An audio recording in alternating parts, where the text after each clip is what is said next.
if we do look for overhead resistance that we can break, we can draw this downtrending resistance line overhead as an early sign of the trend shifting.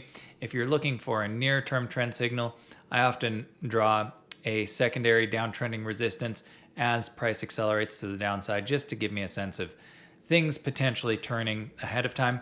But this seems to be very much dependent on Nvidia earnings as well as the Nasdaq, which we'll look at in a second.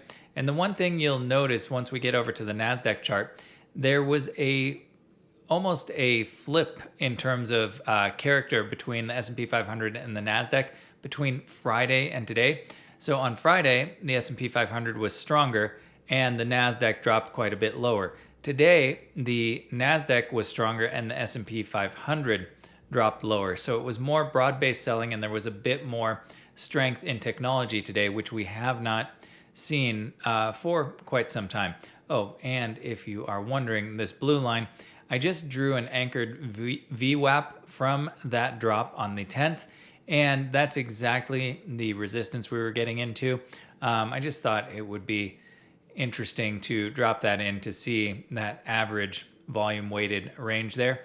And we got into that anchored VWAP resistance on both the Nasdaq and the S&P 500. But really, for all intents and purposes, the pattern in play, that head and shoulders, is the same right here. We're also finding resistance at a similar level.